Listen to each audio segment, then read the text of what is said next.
नमस्कार, जोहार, आदाब। झारखंड दृष्टि न्यूज में आपका स्वागत है। समय हो चला है झारखंड की खबरों को जानने का और उनसे रूबरू होने का। तो चलिए जानते हैं झारखंड की 10 मुख्य सबसे बड़ी खबरों को। उससे पहले अगर आप झारखंड दृष्टि न्यूज चैनल पर नए हैं तो चैनल को सब्सक्राइब करें, जिससे झारखंड की हर छोटी बड़ी खबर का अपडेट आप तक पहुंचता रहे। झारखंड की सभी बड़ी खबर बड़ी ही सटीकता और स्पष्टता के साथ सिर्फ झारखंड दृष्टि न्यूज पर। सावन आज से हुआ शुरू। पहाड़ी मंदिर के पट सुबह 3:30 बजे खुलेंगे। भगवान शिव के प्रिय सावन मास की शुरुआत शुक्रवार से हो गई। इसके स्वागत में शहर के सभी शिवालयों को आकर्षक साज सज्जा की गई है। शुक्रवार से पहाड़ी मंदिर के पट सुबह 3:30 बजे सरकारी पूजा के बाद आम श्रद्धालुओं के लिए खोल दिए जाएंगे। पहली सोमवारी 14 जुलाई को है। बाबा को जलाभिषेक के लिए 24 घंटे जल की व्यवस्था भी की गई है। शहर के चुटिया के सुरेश्वर धाम, बूढ़ा महादेव मंदिर, विश्वनाथ मंदिर, हिनू मंदिर समेत सभी शिवालयों में तैयारियां पूरी कर ली गई हैं। संगठन को मजबूत और जनता के लिए आंदोलन को तेज करें, अमित शाह। 27वीं पूर्वी क्षेत्रीय परिषद की बैठक में भाग लेने के बाद गुरुवार को केंद्रीय गृह एवं सहकारिता मंत्री अमित शाह प्रदेश भाजपा के शीर्ष नेताओं के साथ अनौपचारिक रूप से बैठे। शाह का पूरा फोकस संगठन को मजबूत करने पर रहा। उन्होंने निर्देश दिया कि गांव-गांव जाएं और संगठन को मजबूत करें। आम लोगों की समस्या के समाधान के लिए आंदोलन तेज करें। बैठक 2 चरणों में हुई। पहले चरण में उन्होंने बाबूलाल मरांडी, चंपई सोरेन और प्रदेश संगठन महामंत्री करमवीर सिंह के साथ परामर्श किया। फिर रघुवर दास के साथ कई विषयों पर अलग से 1-to-1 चर्चा भी की। बाबा के जलाभिषेक के लिए देवघर निकला कांवरियों का जत्था। बसों का किराया 100 रुपए तक बढ़ा। श्रावणी स्पेशल ट्रेन में भी भीड़। बाबा भोलेनाथ का जलाभिषेक करने के लिए रांची से देवघर के लिए कांवरियों के जत्थे निकलने लगे। रेलवे स्टेशन, बस स्टैंड में कांवरियों की भीड़ दिखी।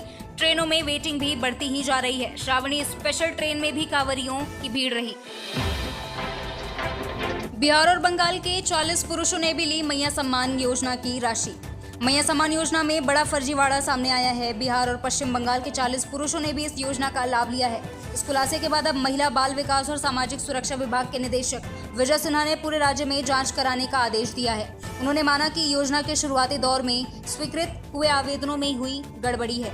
घाटशिला के छोलागोड़ा गांव के 172 लोगों के खिलाफ फर्जी तरीके से मैया सम्मान योजना की राशि लेने के आरोप में बुधवार को एफआईआर दर्ज की गई थी। जांच में पता चला कि इनमें 40 पुरुष हैं। इन सभी ने खुद को छोलागोड़ा का निवासी बताया है, लेकिन भौतिक सत्यापन के बाद पता चला कि ये बिहार के ठाकुरगंज और पश्चिम बंगाल के उत्तरी दिनाजपुर के निवासी हैं। सीएम ने रांची के लिए मांगी मेट्रो ट्रेन। कहा 1,40,000 करोड़ का भुगतान शीघ्र कराएं। पूर्वी क्षेत्रीय परिषद की 27वीं बैठक गुरुवार को रांची में हुई। केंद्रीय गृह मंत्री अमित शाह की अध्यक्षता में हुई बैठक में मुख्यमंत्री हेमंत सोरेन ने 31 बिंदुओं पर अपनी बात केंद्र के सामने रखी। उन्होंने कहा कि बढ़ती जनसंख्या और यातायात की जरूरतों को देखते हुए रांची में मेट्रो ट्रेन शुरू होनी चाहिए। उन्होंने कोयला कंपनियों पर बकाया 1,40,000 करोड़ रुपए के शीघ्र भुगतान की भी मांग उठाई है। मुख्यमंत्री ने प्रधानमंत्री आवास योजना के तहत मिलने वाली राशि बढ़ाने की मांग भी की। विधायक जयराम महतो पर मारपीट व लूट का केस दर्ज। बेरमो प्रखंड प्रमुख गिरिजा देवी के देवर और सीसीएल कर्मी कैलाश महतो ने जुमरे विधायक जयराम महतो के खिलाफ नावाडी थाना में गंभीर आरोप लगाते हुए मामला दर्ज कराया है। उन्होंने विधायक और उनके अंगरक्षक समेत समर्थकों पर मारपीट और गहने छीनने का आरोप लगाया है। उन्होंने नावाडी थाना में कैलाश महतो और उनके साथियों पर मारपीट और गाली गलौज का आरोप लगाते हुए शिकायत दर्ज कराई है।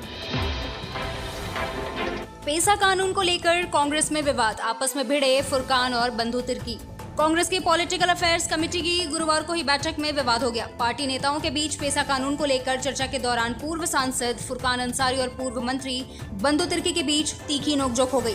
विधायकों की बैठक के बाद पॉलिटिकल अफेयर्स कमेटी की बैठक में पेसा कानून को लेकर बंधु तिर्की ने कुछ बातें कही।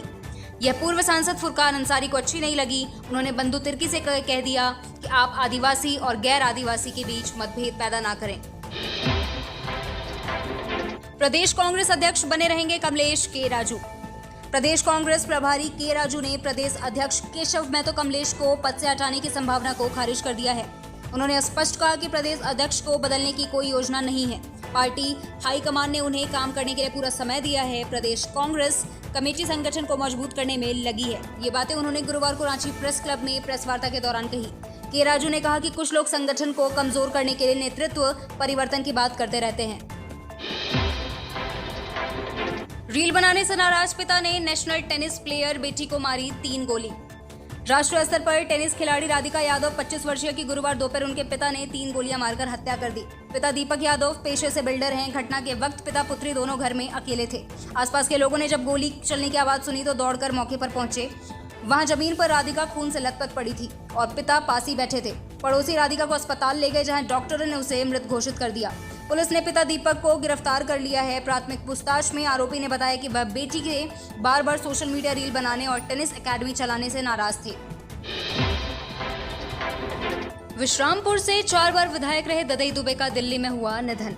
कांग्रेस के वयोवृद्ध नेता चंद्रशेखर दुबे उर्फ ददई दुबे का गुरुवार को निधन हो गया। दिल्ली के सर गंगाराम अस्पताल में उन्होंने अंतिम सांसें ली। वे 80 साल के थे। पिछले दिनों वे केदारनाथ और बद्रीनाथ गए थे। वहां सर्दी लगने के कारण छाती में इन्फेक्शन हो गया था। इसके बाद उन्हें सर गंगाराम अस्पताल में भर्ती कराया गया। इलाज के बाद वे स्वस्थ हो गए थे, लेकिन 6 जुलाई को एक बार फिर से उनकी तबीयत बिगड़ गई और उन्हें अस्पताल में भर्ती कराया गया था, जहां गुरुवार शाम उन्होंने अपनी अंतिम सांसें ली। ददई दुबे अपने पीछे पत्नी और भरा पूरा परिवार छोड़ गए हैं। बाबू दिनेश सिंह विश्वविद्यालय गढ़वा में आपका भविष्य संवारने के लिए तैयार है। B Tech, diploma, BSc, MSc, BHMS, BDS और कई अन्य कोर्स जो आपको करियर में सफलता दिलाएंगे। अनुभवी फैकल्टी और अत्याधुनिक बुनियादी ढांचे के साथ हम आपको विश्वसनीय गुणवत्ता शिक्षा प्रदान करते हैं। न केवल पढ़ाई बल्कि सह पाठ्यचर्या गतिविधियां भी जो आपको एक समग्र विकास प्रदान करती हैं। आपका परिसर जीवन यादगार बनाने के लिए हम यहाँ हैं। बाबू दिनेश सिंह विश्वविद्यालय गढ़वा। प्रवेश आरंभ है। दिए गए नंबर पर अभी संपर्क करें।